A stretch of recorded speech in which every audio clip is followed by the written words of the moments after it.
my sweet friends, how are ya? Today I'll show you how to make this cute braided updo. So begin by selecting our top like I'm showing and clip it away for later. Then you want to grab the rest and make a very high ponytail, making sure everything is nice and smooth. Then you want to grab this ponytail and make a simple 3-strand braid. Then you want to tug on the edge of the braid and tie it using a clear elastic.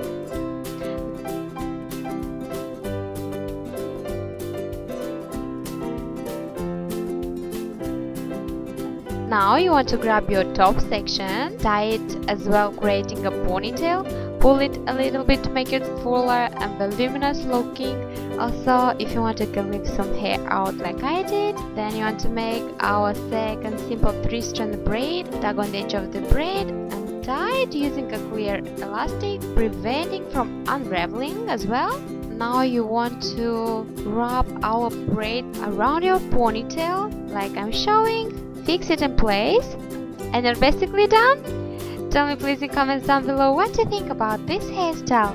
Also, if any, make sure to subscribe and hit that bell notification button to be notified 3 times a week when I post a new hair tutorial. Love you guys! Hope to see you in my next hair tutorial. Mwah! Bye!